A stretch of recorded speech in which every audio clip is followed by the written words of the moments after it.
The Carolina Hurricanes are about to kick off a 6-game road trip starting tomorrow against the Pittsburgh Penguins. Find out what the Hurricanes need to do with insight from myself and Locked On Penguins host Hunter in this episode of Locked On Hurricanes. You're Locked On Hurricanes, your daily podcast on the Carolina Hurricanes, part of the Locked On Podcast Network.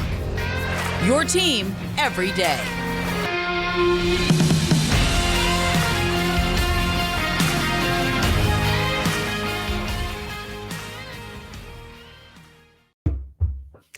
Hey there, Caniacs. I'm your host, Jared Ellis, and you're listening to Locked On Hurricanes on the Locked On Podcast Network, your team every day. And as always, thank you for making Locked On Hurricanes and Locked On Penguins your first listen of the day. And today I am joined by Hunter from the Locked On Penguins podcast.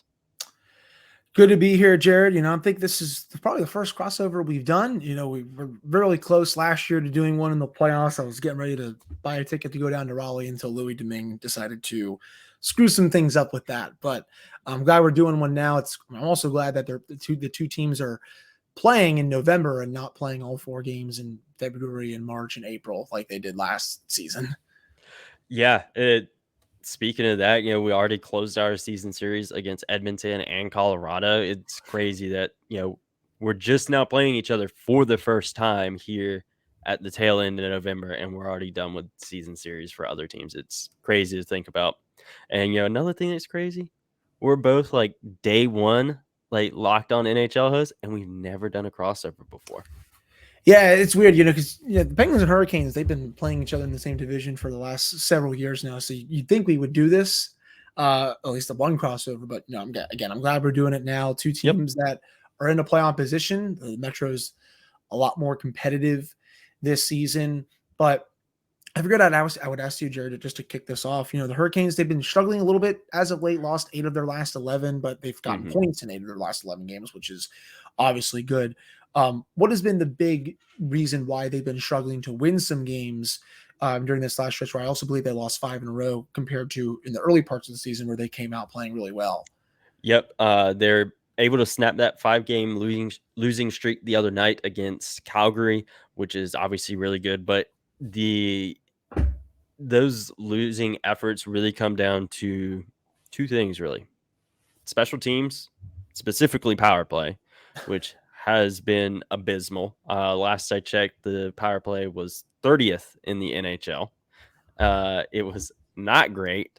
And then not capitalizing on opportunities. They're getting a bunch of high danger chances and just not able to follow through. The goals just weren't coming. And, I'm hesitant to get my hopes up heading into this game against the Penguins and, the rest of the road trip. But it was a step in the right direction. They've been able to get some power play goals here in the last couple games. Last game specifically against Calgary, which was really good because it has been such a bad problem for the team. But it's really getting that confidence back. I also think it's a bit of a mental issue as well of like, our power play sucks. We can't get goals, and they're in their own heads. But hopefully things are going in the right direction for them now. That, like you said, they're able to get points in all of those losses, which is a testament to the resilience of the team, being able to fight back and at least get a point. And then on the flip side of that, some of their issues of not playing the full 60 minutes, of letting other teams come back. That Minnesota game comes to mind there. But now we just look ahead to Pittsburgh and play the full 60 minutes and capitalize on power play opportunities and your high danger chances. Yeah, Penguins fans, and everyone that listens to my show, we can sympathize with a bad power play because the Penguins power play is ranked, I believe, 27th in the league right now. Just a really bad unit overall. It's excuse me, it's weird because there's so much talent you can throw on that unit. 3 surefire Hall of Famers.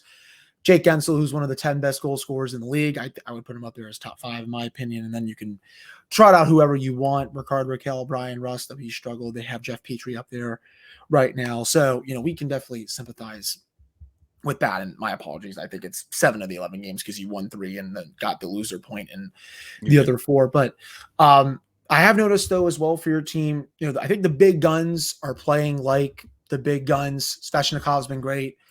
Aho's been awesome. Martin Nechas has been really good as well. But I think outside of that, it seems like some of those other depth pieces have struggled this season.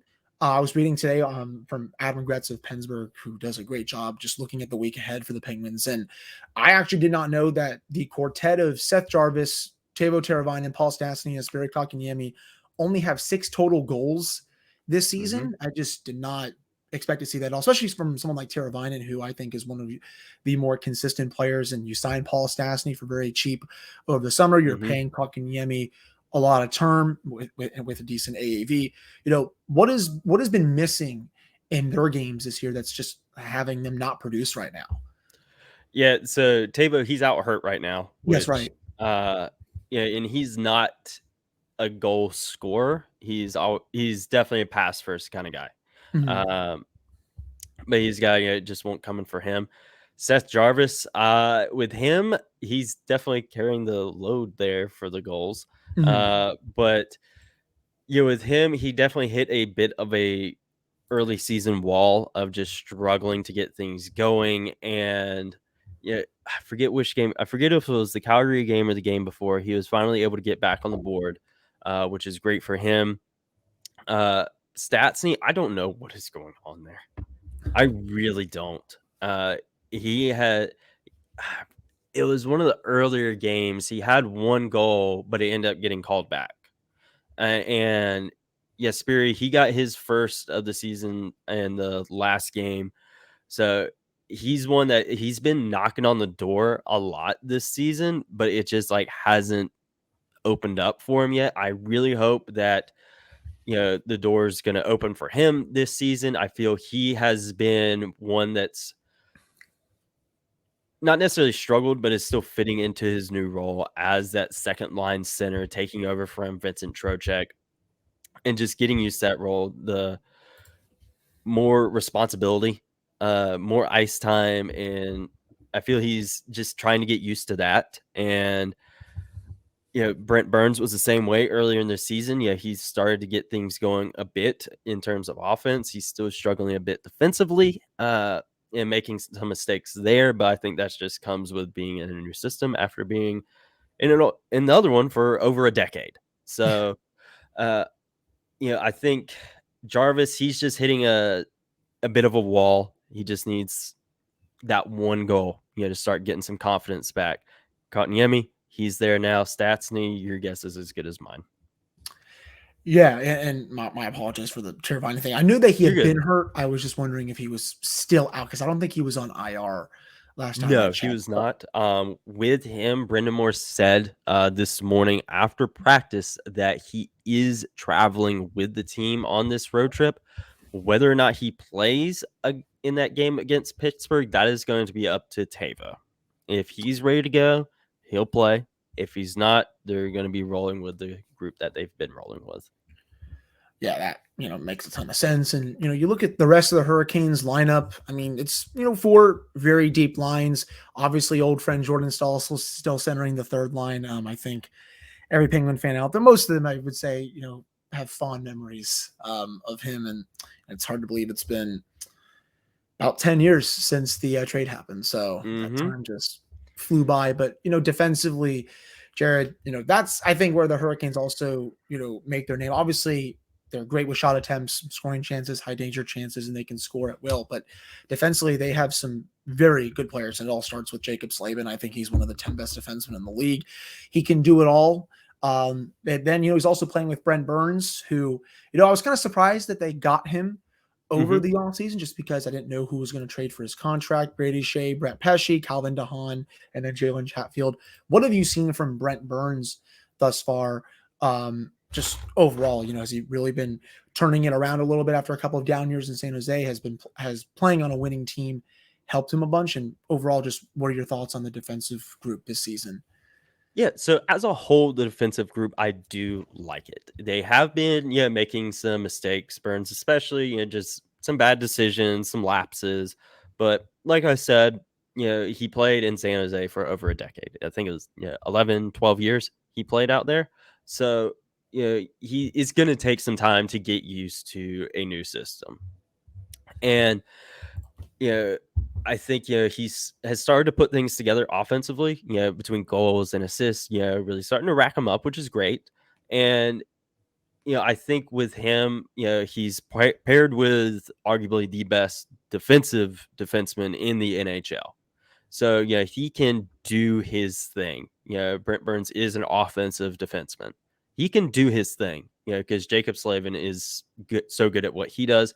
With Burns, I do think he definitely brings a level of grit and intensity to the defense. I really like that. I just, think it's going to take a little bit of time for him to, reel in some of those mistakes and lapses in his game, to where, we're at mid-season. He's putting things together a bit more. Brady Shea, Brett Pesce, that's always a great pairing. Like, between that and like the third line, those never get changed, barring an injury or something like that. With the fourth pairing, cycling between Calvin DeHaan, Jalen Chatfield, and Dylan Coughlin. There, Chatfield, he was a guy that a lot of folks were like, all right, is he gonna make the jump from the AHL to the NHL? He looked really, really good in his little stint here last season when we had a bunch of guys out with COVID. He played so well, he earned himself a 2-year extension. And, going into training camp and preseason, very much like Seth Jarvis last year, he just forced Brind'amour and Gleason and all the coaching staff to be like, well, he's just playing so good, we can't send him back. And he's stuck around, and he's the guy that hasn't gotten cycled out of the lineup. It's been it's been Calvin DeHaan and Dylan Coughlin. Those are the guys that are swapping in and out. And it was looking even more crowded earlier in the offseason when Ethan Bear was still here, when we were still unsure of whether or not Jake Gardner was going to be playing this season. And Chatfield, he has been stellar, and he has been really underrated this season. And he's a guy that is flying under the radar, and definitely one you're going to have to watch out for. Yeah, I'm excited to, watch him, at least for that game, just because I don't think I've really watched a lot of his games over his career. And then, finally, Penguins will probably not be seeing Frederik Andersen in that game. I think they saw Antti Raanta in all 4 games last season, so they know him quite well. Or they will be seeing the amazing goaltender nicknamed Coochie, of course. Yep. That's just, I will always love you guys for coming up with that nickname for just can you pronounce his last name for me, Jared, so I do not butcher that on my show? I still struggle to pronounce it sometimes. Pyotr Kochetkov. Okay, perfect. I was probably going to bungle that because I've never pronounced that on my show before, and I did not need to be a meme in my YouTube comments or just in my DMs and stuff. But I'm just going to call him Coochie because that is his nickname. So the Penguins will be seeing one of those 2 goaltenders. Just to wrap up this part of the show, Jared, how have both of them been playing this season, and which one would you expect to start? They've both been playing really, really well. Antti Raanta is coming off a bit of an injury, nothing major, just kind of tweaked something in morning skate a couple games ago. And, I think they can't go wrong, either one. I think Pyotr, he's been lights out, every game, even the games they've lost. He's been the one guy you can look to like, all right, he pulled his weight. It was all the other guys that were just passengers on the bus and, not doing anything at all. He's going to be a goalie you really got to watch out for, because he is stellar. Like you said, he makes highlight reel saves. He isn't afraid to drop the gloves as well, as we've seen before, this season, as well as last season in the playoffs when we were squaring up with Brad Marchand, ready to fight him. And he's definitely a guy that can carry this team for a long time. As far as who we see tomorrow, it's going to be a bit of a toss-up in the last game against Calgary. We saw, I believe, Auntie Ronta in that game. So I feel like it wouldn't surprise me if we saw Ronta again because Piotr did go on such a long stretch of playing, and Rod doesn't like guys sitting for too long. So it's going to be 50-50, honestly. I don't think you can go wrong either way. I think, honestly, Piotr may be the go-to for that game because he has been so hot lately, and just ride the hot set of hands. Yeah, I mean, either way, I think the Penguins they'll have their hands full just going up against one of those two goaltenders just because they've been playing really well this season. Coming up in the next segment, we're going to flip it. So Jared is going to ask me about everything regarding the Penguins this season, and there's just been a lot. We could probably spend 3 hours talking about this team overall. But before we get to that, did you know that over the holidays, property crimes like burglaries and package theft spike nationally? That's why our friends at SimpliSafe Home Security are offering 50% off their award-winning security system so that more families can feel safe and secure this holiday season. You can order your SimpliSafe system for 50% off today and enjoy advanced security and greater peace of mind this holiday season. In an emergency, 24/7 professional monitoring agents that use fast protect technology exclusively from SimpliSafe to capture critical evidence and verify the threat is real so you can get priority police response. It was also named the best home security system of 2022 by U.S. News and World Report. That is a third year in a row that has happened. With the top-rated SimpliSafe app, you can also stay in complete control of your system anytime, anywhere. You can arm or disarm it, unlock it for a guest, access your cameras for your home, or adjust system settings. Do not miss your chance to save big on the only security system that I recommend. You can get 50% off any new SimpliSafe system at simplisafe.com/LockedOnNHL. This is their biggest discount of the year, so do not wait. That's simplisafe.com/LockedOnNHL. There's no safe like SimpliSafe. All right, folks, we're back, and we talked about the Hurricanes power play struggling as much as it has. The Penguins are in the same boat. They're both 26 and 27 in the league in terms of power play percentage. Hurricanes are at 26 at 16.9. Penguins are literally right on their heels at 27 at 16.7%. We talked about what has been the problem for the Hurricanes in terms of the power play. Let's flip the script. What's causing the Penguins to struggle so much on the power play? Yeah, I think overall the first unit is just total garbage right now. They get in the zone, and even when they do, it's cleared right back down. And then when they go and get it, they're coming up the ice. They do this stupid drop pass, which I hate. They don't need to go backwards to go forwards. The zone entries are horrendous right now. And even when they do get in the zone, they overpass. They sometimes get a chance, and then it's just going right back down the other way. It's just that constant cycle. Mike Sullivan removes it after 55 seconds to a minute. Second unit comes on, and usually that unit actually looks better than the unit that has three surefire Hall of Famers on it. I don't really know what they're doing in practice to just struggle this bad. I mean, I'm moving to Pittsburgh in a few days, so I would love to go out there to Cranberry sometimes and just, jot down some notes and look to see what they're practicing and such, because it looks like they do not practice it at all. It almost just seems like they're out of ideas. They can change the configuration as much as they want, but until they start, getting the zone entries down and moving the puck around crisply and getting more than one chance each time you enter the zone, you're just going to see the same old crap. And, your power play is bad when late in the game against the Flyers, after the fourth line was playing really well, they had 3 of the Penguins' 4 goals on Friday night. They get a late power play. Mike Sullivan's like, all right, I'm going to put you guys out there. We're not going to be doing the Freers unit out here to try and up the score. He just wanted to kill the clock.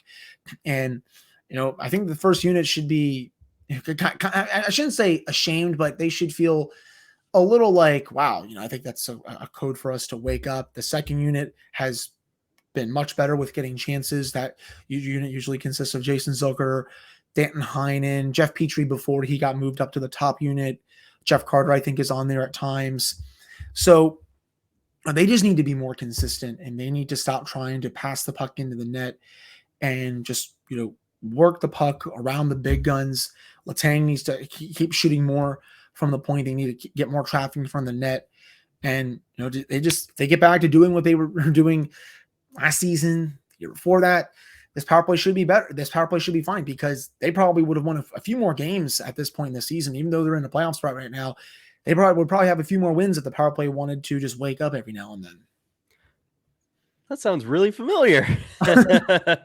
And yeah, really not surprised that it's a lot of the same issues, that's plaguing both of us, especially the overpassing, because that has been something I've criticized the Hurricanes on pretty much ever since I started this show. The power play has always been an issue for the Hurricanes. Now, so it's going to be very interesting to see these two not so great power play units go against each other tomorrow. But one thing that the Penguins do have going for them is their penalty kill. It's ranked 9th in the NHL right now at 81.4%. Hurricanes is improving steadily right now as of this recording, ranked at 15th at 79.5%. It was much farther down earlier in the season where it was, again, struggling as well. Now, what has been the success to the penalty killing? We talked about the bad. Let's talk about the good.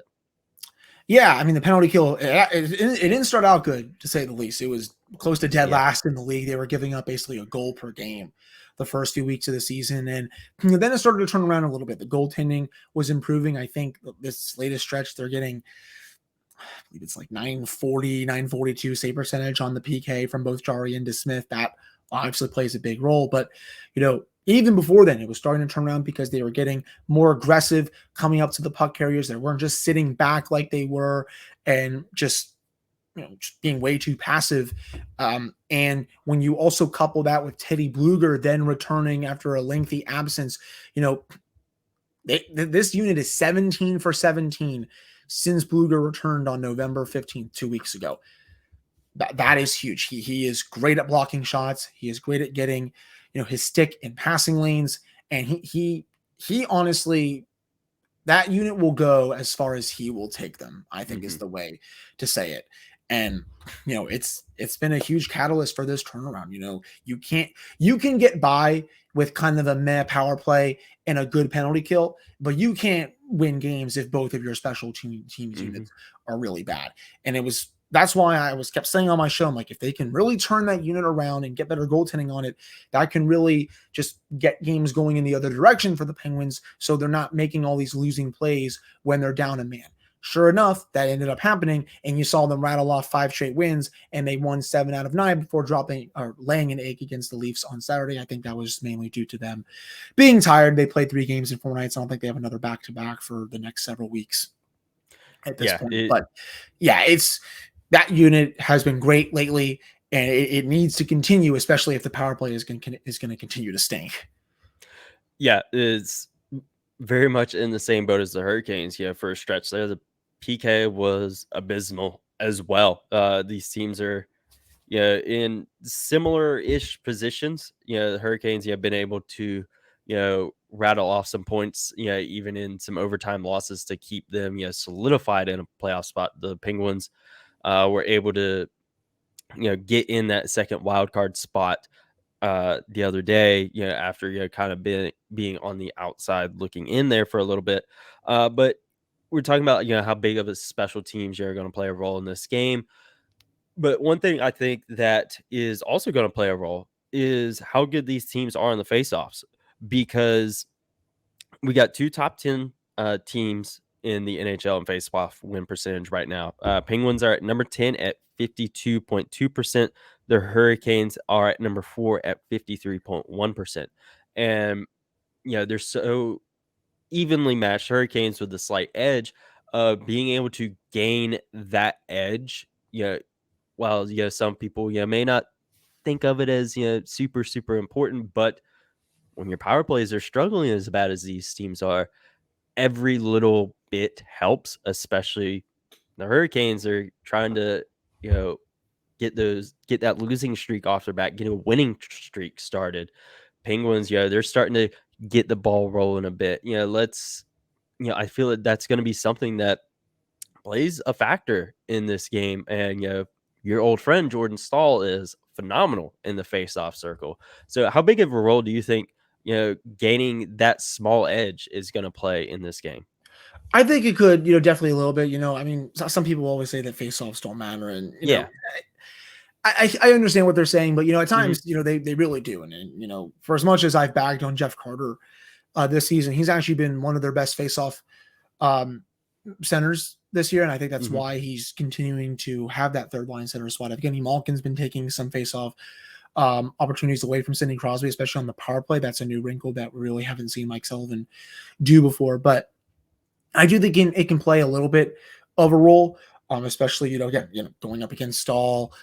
He's usually one of the best in the league. Aho is usually up there as well, so I'll be curious to see how Crosby does against him. I would have to think Malkin has the edge over Kotkaniemi just because he's been really good on faceoffs this year. But I think overall, again, is it going to play a bit of a factor? Yes, but I think for me, it's the Penguins, making sure they're not feeling deflated, not going to lay another egg like they did on Saturday. It's obvious that they kind of have a little bit of a problem with the second half of back-to-backs. They've been awful in them this season. I believe Josh Yohe wrote the article the other day, and they were like 1-4-1 on the second half of back-to-backs. The only win coming against lowly Chicago, a place they hadn't won in since 2009. So I think it's just them not being fatigued, them not be feeling deflated, and just making sure they get to their game, which, at times against Carolina, they had some trouble with that last season, but they also did play decently well at PPG Paints Arena against Carolina State. I think they split the two games there,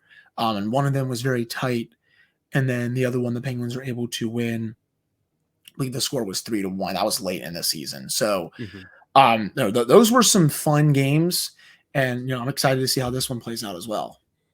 Yeah. So one last thing for you is something I've talked about for a while now is, in terms of, the Hurricanes, getting their organization together, to put it politely, and, going from, a laughing stock to a really good team. And it seemed like there's a bit of a changing of the guard, whereas, it used to be like the Penguins and Capitals.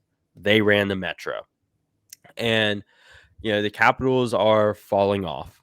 They're currently sitting at 6th in the Metro right now. And, I keep saying it every year, Penguins and Capitals, they're gonna fall off. But the Penguins are sticking around. And, they're falling down, and they're not as dominant as they were, say, 10 years ago.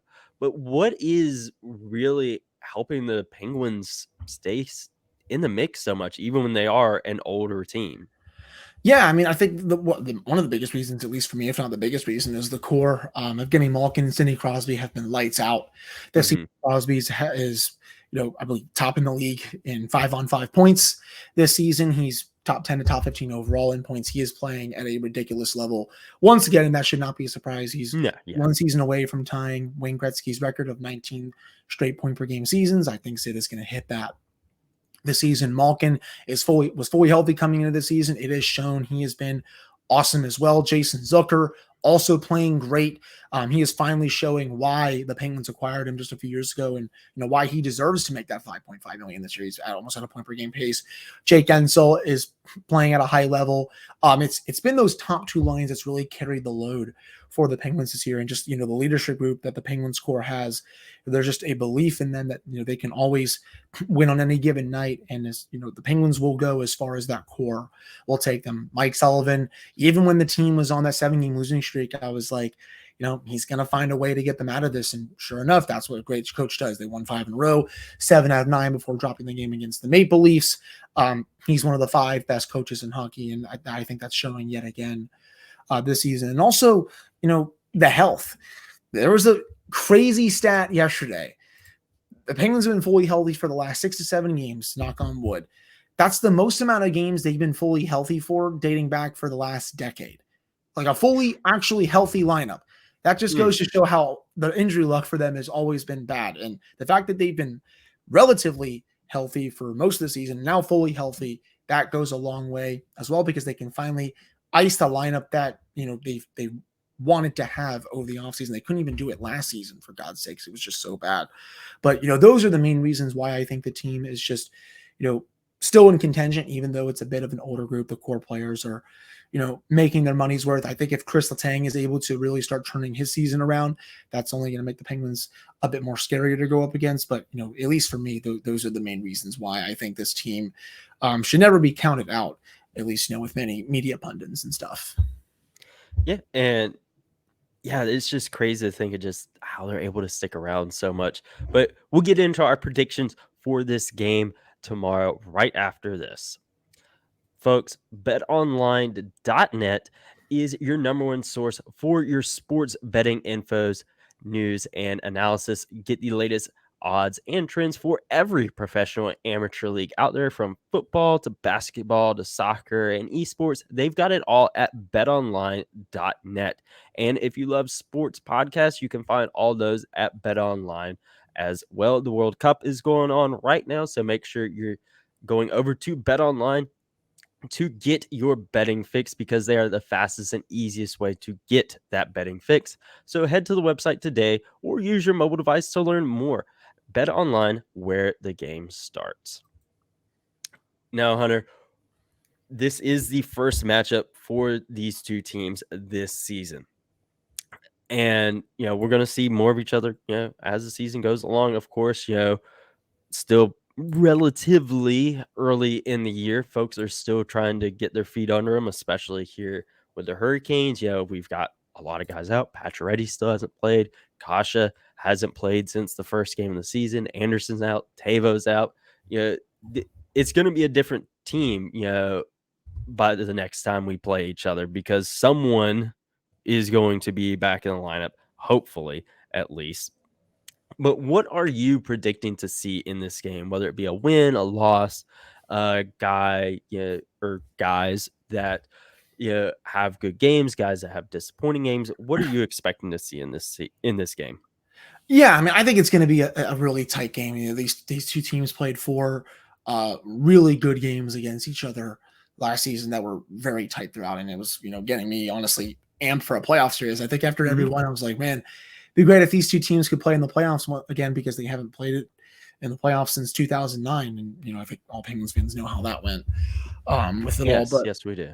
Yeah, long time ago. There's in terms of Penguin players that were on that team, there's only 3 now that are still on the team now, and that's for obvious reasons. It was 13 years ago, but I think the Penguins, they just got to get back to forechecking hard, getting their chances. They are top 10 in most metrics league wide: shot attempts 4 per 60, scoring chances, high danger chances, expected goals.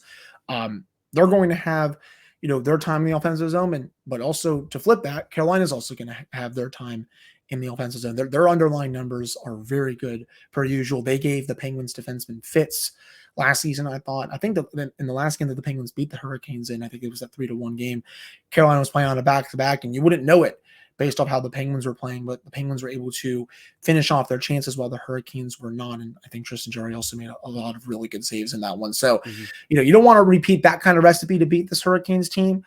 You would kind of want to, give them a taste of their own medicine, which is, how good they are for checking and going from low to high and getting to the high danger areas. The Penguins also just, again, they got to do that. And they also got to keep defending well, because before that Leafs game, they were doing a really good job of keeping the opposition away from the net mouth, which has been a problem for them over the last few years. So I think that is also a big key for me. And I think, considering that Tristan Jarry is going to start in this game, or at least I believe he will, I don't think they're going to go to Casey DeSmith. Jarry's been starting to turn it around a little bit for his last few starts. Before that, just wasn't having a good season after his first few starts. But if he can keep it up and continue to make saves, that's going to be, it's going to really up the Penguins' chances of winning. As for like a prediction for me, so I've actually picked them to win 2 times in a row, so I'm feeling good about it.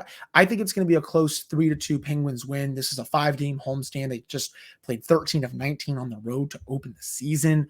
Just ridiculous amount of road games to open, and they just lost their first game on the 5-game homestand. You can't afford to have a bad homestand here, especially as they fought their way back into the playoff picture after that 7-game losing streak. So I think the Penguins will bounce back. They'll win this one, and then they'll have to focus on Vegas and St. Louis and a couple other teams that are going to come to PPG Paints Arena soon.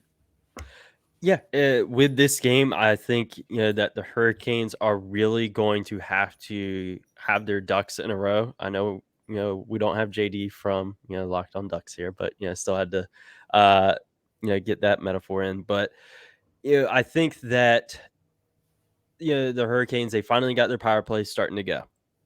That's going to be key in this game, and they need to while they have had those high danger chances, one thing I've been critical of them in the past is they feel like they're just taking so many shots and they're just shooting to shoot, not shooting to score.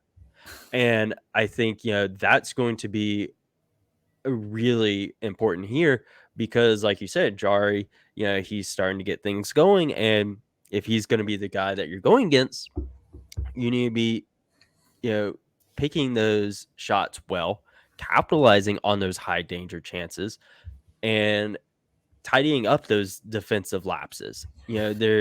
Because you're going against a key team that, they might be older, but there's still a team that can take advantage of those. It's not a team, like, no disrespect, but like Arizona, even though we just got shut out by Arizona, which I don't know why we're using that one, but let's go with it. A team that, you could make a mistake like that and get away with it. Pittsburgh, they're not a team like that. They're gonna make you pay for stuff. And I think that the Hurricanes, Brent Burns, especially playing there on that first defensive pairing, he's a guy that's made some noticeable mistakes this year. He's gonna have to have his stuff in line, and ready to go. And the skaters as a whole, forwards and defensemen, an issue as of late, especially in that 5-game losing streak, was leaving the goalie out to dry. Whether it was Piotr, whether it was Ranta, the goalie can only do but so much, and they can only make so many highlight reel saves. The skaters have to do their job as well, and they don't need to leave their goalies out to dry like they have been as of late. As far as a prediction for the game, I feel like overtime would be a safe bet for this game because of obviously the Hurricanes' recent history, but the way these two teams play each other. I agree with you. I think it's going to be close. I think a 3-2, 2-1 game is very likely. I'm kind of hesitant to pick the Hurricanes to win. I'm going to, obviously, but with the Hurricanes' recent history, like I said at the beginning of the episode, I'm a little hesitant to start, putting my eggs in their basket because of what they've shown as of late. I really want to see them, all right, they got that last win. Let's see them get this win against Pittsburgh. Let's see them, get the win after that against St. Louis, against LA. Let's see them get back to their winning ways. And then I'll really start feeling more confident in them. Again, they're still a really good team. They're not bad by any means, but they've been struggling to get things going. I'm going to say 2-1 overtime Hurricanes win. Okay. I mean, that would honestly almost be par for the course just because these two teams they play so tight against each other. And the Penguins would get a point out of that, but still, considering they need to keep banking points to keep up with teams in the Metro, that wouldn't be the best result that they would need. But yeah, I mean, again, Jared, I'm so excited to watch these two teams. I've always kind of, how do I want to say this? I've always just liked watching them play just because they play a fun brand of hockey, and to see them going up against the Penguins, who I think also play a fun brand of hockey, that should make for a pretty good matchup. And so I'm really excited to get this one underway. I am too. I think it's going to be a really, really fun game. And with Metro teams playing each other, I say it all the time, every time, we play a team in the Metro teams always seem to play each other a little bit harder than they do other teams, whether it's, the top team in the division going against the bottom team or what it may be. They always seem to play each other a bit harder. So it's going to be an extremely entertaining game to watch. But Hunter, thanks for taking the time to chat about this game. Again, crazy the fact that it took this long to do a crossover, but we did it. And in the meantime, where can everyone find you on social media? Yeah, you can follow the show on Twitter at @LO_Penguins. You can follow me on Twitter at Hunter Hodies. And then the show is wherever you get your podcasts, Apple, Spotify, YouTube, all those places. Will do other places I'm sure are out there that get my show as well. And for you Penguins fans, You can find me on Twitter at JaredEllis_96. You can find the show on Twitter and Instagram at LO_Hurricanes. And you can find the podcast wherever you are listening to this podcast. And thank you for making Locked On Penguins and Locked On Hurricanes your first listen of this Monday afternoon. And now that you've made us your first listen of the afternoon, please make Locked On Sports Today your second listen of the afternoon. Locked On Sports Today has the biggest stories of the day, plus instant reactions, big game recaps, and the take of the day. It is available on the Odyssey app, YouTube, and wherever you get your podcasts. You guys have a great rest of your Monday, and we will talk to you in the next episodes.